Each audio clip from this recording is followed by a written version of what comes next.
Fala pessoal, aqui quem fala é o Murilo do canal e da página Murilo Critica e hoje estamos aqui para mais um vídeo, para mais uma retomada.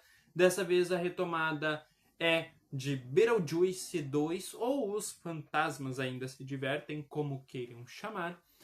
Enfim, mas antes de começarmos, deixem as suas curtidas, comentem, compartilhem com seus amigos e se inscrevam no canal e sigam a página no Instagram. Beetlejuice 2 eu sempre tive um tanto quanto apreço em dizer que é um filme, no mínimo, divertido. Meu Deus. Divertido no sentido de que ele trabalha muito a questão de vida após a morte, ele trabalha isso com a diversão e criatividade única do Tim Burton. Porque o Tim Burton, ele teve toda aquela questão da época gótica, e querendo ou não, ele ainda é considerado isso, né, na época gótica, e também de ser o dono da fotografia explícita, a qual nomeei em algumas análises do cinema anterior, principalmente se vocês quiserem visualizar, vislumbrar fotografia explícita, eu tenho na minha playlist de análises de cinema essa diferenciação com a fotografia realista. Haja vista que essa fotografia explícita tem a intenção de repassar ao espectador, na minha nomenclatura e na questão de que eu já estou há muito tempo fazendo críticas de filme. A few moments later.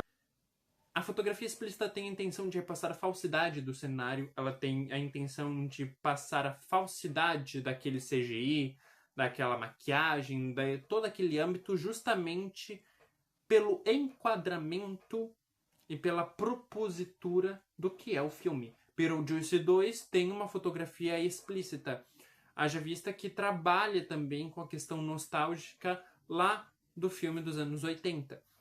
Peraí, até que ele tem razão. O primeiro Beetlejuice. E, consequentemente, tudo isso, né, falando de nostalgia, a gente tem o tópico aqui muito presente em retornar, né, aquele período. Principalmente retorno de personagens icônicos como o próprio Beetlejuice e a Lydia Deetz, que quem interpreta a Lydia é a Winona Ryder, que foi considerada por muito tempo a rainha gótica, né? Por muito tempo não. Alguns dizem até hoje que ela é a rainha gótica. E a gente tem a presença da jovem promessa também desse ramo gótico, que é a Jenna Ortega, que sinceramente para mim ela não é essa promessa toda, não por sua atuação, muito pelo contrário, mas é que a Jenna Ortega é muito diferente como atriz e muito diferente da Winona Ryder também, então temos que entender isso. A Jenna Ortega, na vida real, ela é a personalidade da Enid, então temos que diferenciar isso. É verdade. E ela só pega papéis, basicamente, com esse teor gótico, macabro e sinistro. Enfim, temos que entender essa congruência também. Essa é uma particularidade da Jenna Ortega aqui, tá, pessoal? Mas voltando ao filme e ao tópico, a Lydia, ela volta para a cidade, né, para aquela casa. Ela é mãe da Astrid, que é a Jenna Ortega, que repentinamente descobre a maquete daquela cidade, né, clássico, no sótão, e abre sem querer o portal para a vida após a morte. E mais uma vez revira a questão da família Deetz, né, que é a Lydia Deetz, de cabeça para baixo. Essa é a descrição da sinopse. E a gente tem aqui também a questão dos malditos núcleos, que eu até comentei na minha crítica do ano passado de Beetlejuice. Que o maldito núcleo, ele estraga muitas das obras, porque não sabem dar o tempo adequado de tela ou não sabem fazer o corte do núcleo. É verdade. O corte do núcleo, ele é mais preciso ainda quando se trata de paralelismo. Você corta em paralelo com o que está acontecendo logo depois. Aqui eles não souberam, ao meu bem entender, fazer isso. E muito se deve também por conta da pressa para acelerar o terceiro ato do filme. E acelerar o terceiro ato do filme, nesse caso, com todo aquele tom de ameaça, que inclusive tem o retorno da esposa, da Dolores, que foi todo anunciado que a Dolores suga a alma, a grande vilã dessa vez, e eu achei ela uma decepção. grandiosa, tá? Uma decepção, ó, tô falando. Decepção. Quem interpreta é a Monica Bellucci, tá? A Dolores. E foi de verdade decepção como vilã e decepção como arco. E até em seu próprio flashback, na minha opinião, foi uma decepção. Então, esse terceiro ato de Beetlejuice 2, eu não consigo levar algum mérito. Ah, mas Murilo não tem que levar mérito porque é escrachado mesmo. Beetlejuice sempre foi assim. Tá, ok, eu, de fato tenho que concordar com isso, porque Beetlejuice nunca foi aquelas obras de fato, leve a sério Beetlejuice. Mas eu pelo menos conseguia ver algum desenvolvimento na obra anterior, coisa que eu particularmente não vi nesse terceiro ato. Fresca. Sabe? Alguns contextos são mega positivos, como uma exploração ainda maior do mundo da pós-morte, né? Que depois da morte você vê ali toda aquela questão muito bem explorado, com questão do trem também, dos tickets e tudo mais. Eu gostei bastante, tá? Desse teor de que quando você faz algo sequencial, você tem que explorar algo que de fato não foi tão bem explorado nos outros filmes. No caso, no antecessor. E aqui eles souberam fazer isso perfeitamente. Não vamos nem falar de atuação, né? Porque eu meio que já dei toda uma escrachada. Mas temos o Michael Keaton retornando como Beetlejuice.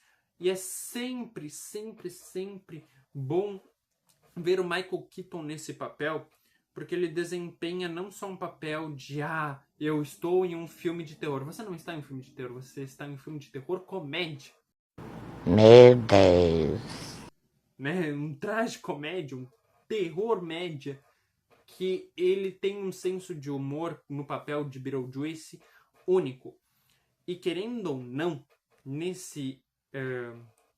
similaridade, o único que consegue desempenhar isso muito bem que eu conheço, é o Michael Keaton, né? Indubitavelmente é o Michael Keaton. Winona Ryder, né? É uma excelente atriz, tem um arco muito bom aqui. Não é o espetáculo à parte que nem era no primeiro, mas de certa forma ela é competente para fazer o papel que foi designado. Assim como a Jenna Ortega é uma excelente atriz, eu sempre falo isso desde Wandinha. Mas Wandinha é isso, é aquilo. Podem falar o que quiser, mas falar que a Jenna Ortega é uma atriz ruim, Pânico e Wandinha dizem o contrário, tá? Ela não é uma atriz ruim, ela é muito boa, inclusive. O que eu tô fazendo aqui? E algum dia vão valorizar, de fato, muito mais a atuação dela. Um dia, não digo assim de ganhar premiações, mas vão perceber que ela é além do que ela faz atualmente. Será?